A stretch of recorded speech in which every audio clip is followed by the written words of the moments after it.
So last year I published a video ranking the 7 best one-off characters to appear on The Simpsons. If you haven't seen the video, then make sure to check it out after this one, and I'll put a link in the description below. When making that list, there were a number of these one-off characters that just didn't make the list. In fact, on review there were over 20 one-off characters that really could have been considered. So I figured it was a good time to make another list of some more of The Simpsons' best one-off characters. A best of the rest, if you will. I'm going to break this list into 2 videos, ranking numbers 20 to 11 today and 10 to 1 later in the week. Let's take a peek. At number 20, Mindy Simmons.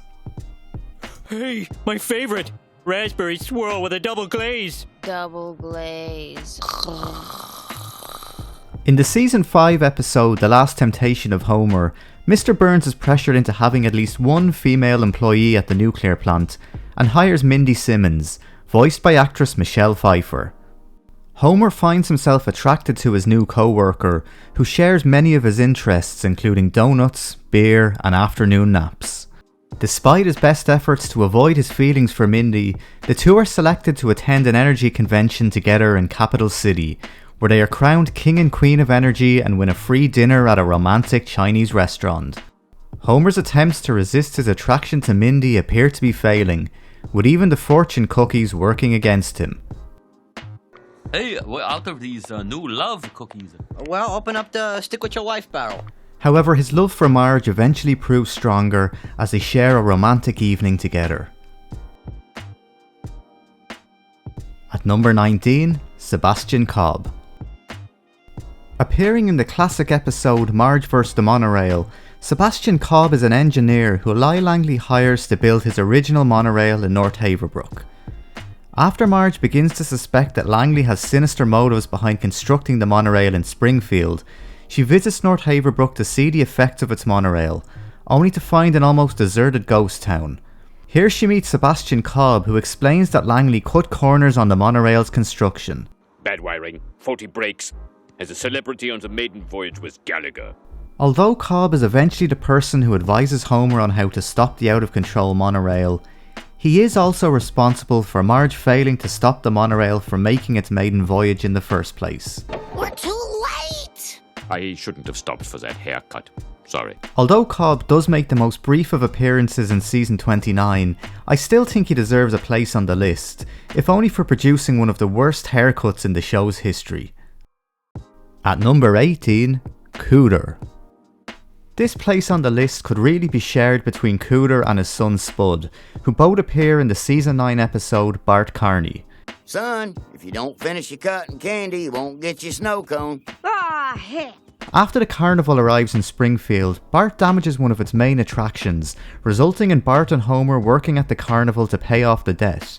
When Homer causes Cooter and Spud's ring toss game to be shut down, he invites the pair to stay at the Simpson house, and before long Cooter and Spud have managed to remove the Simpsons from their own home. You can't do this to me! What about the Carney Code? However, the Simpsons eventually manage to regain their home when Homer outsmarts the Cooters over a game of ring toss. At number 17, Vicky Valentine. You've just got to turn that frown upside down.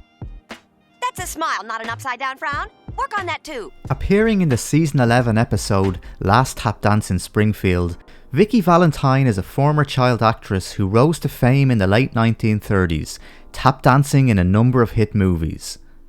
After being inspired by watching the romantic movie The Tango de la Muerte, Lisa decides she wants to be a dancer and Marge brings her to Little Vicky's School of Dance. Unfortunately, Lisa turns out to be anything but a natural tap dancer, and Little Vicky's teaching methods leave a lot to be desired. What am I doing wrong, little Vicky? Well, you're falling a lot. Maybe you should work on that. In a desperate attempt to be part of an upcoming show, Lisa seeks the help of Professor Frink by using self-tapping shoes. However, when the shoes work a little too well, it leads to a dance-off with the competitive Little Vicky. Nobody upstages Little Vicky. At number 16, Godfrey Jones. In the season 6 episode Homer Badman, a misunderstanding involving a rare, gummy Venus de Milo sees Homer accused of sexual harassment and becomes a figure of hate in Springfield. An opportunity to clear his name comes in the form of local television show Rock Bottom and its host Godfrey Jones. However, Homer's appearance on the show is manipulated by Jones to make him appear like a pervert. Your silence will only incriminate you further. No, Mr. Simpson, don't take your anger out on me. Get back, get back!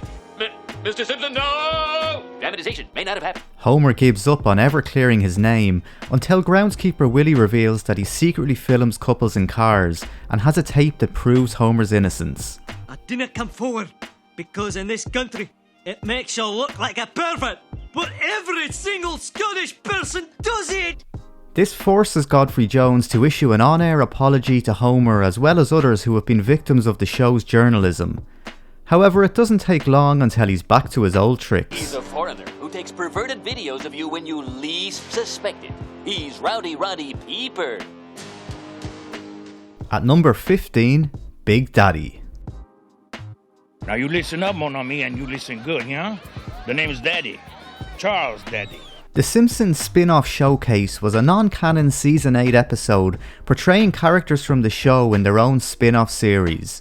The first segment featured Chief Wiggum moving to New Orleans to set up a detective agency where he encounters local crime boss Big Daddy. Big Daddy, what are you doing with my boy, Daddy? The boy is fine, so far. I taught him to play the spoon. Big Daddy appears to be a man of many talents. We know that he can play the spoons, manage to cork a live alligator, and has a keen interest in stamp collecting.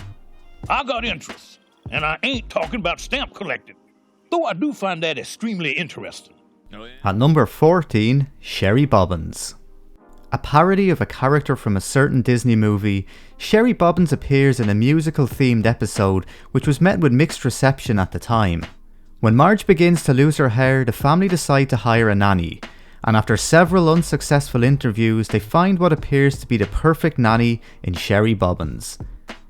The positive-natured Sherry Bobbins has an immediate impact on the family, but is eventually slowly worn down by the behaviour of the Simpsons. The family eventually decide that they're happy the way they are, and Sherry Bobbins leaves to presumably help another family in need. Or maybe not. At number 13, Professor Lombardo. Do you really think so? My high school art teacher hated him. What? The man was a fool.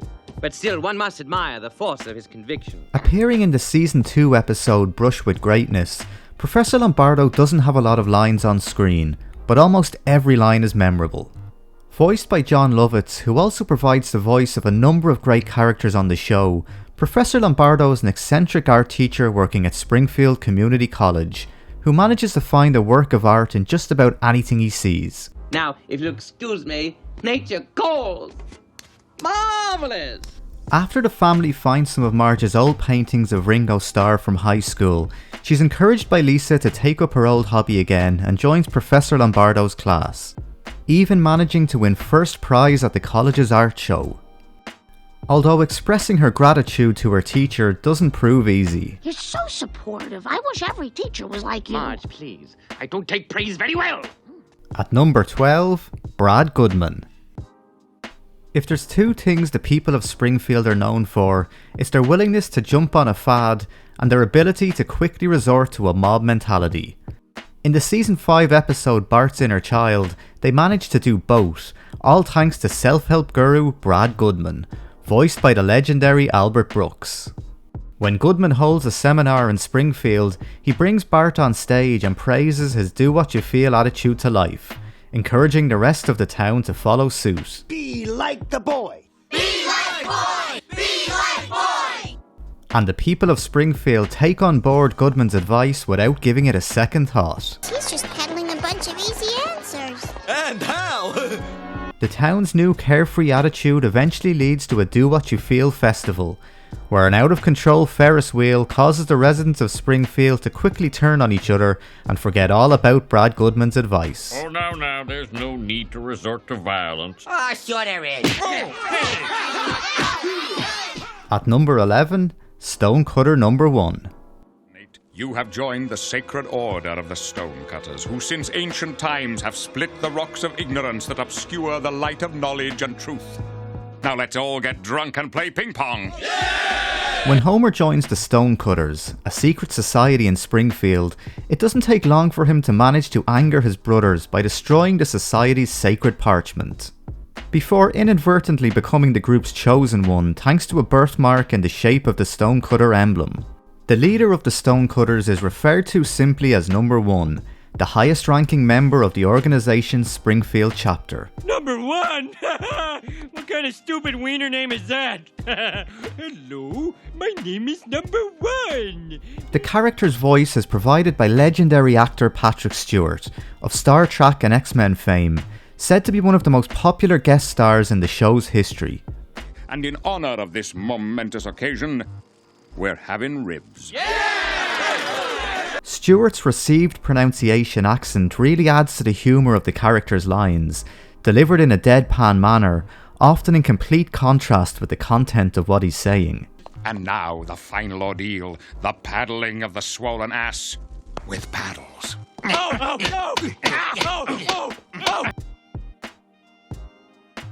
Thanks for watching. Don't forget to like and subscribe to help the channel grow, and keep an eye out for the second part of this video, uploading next week.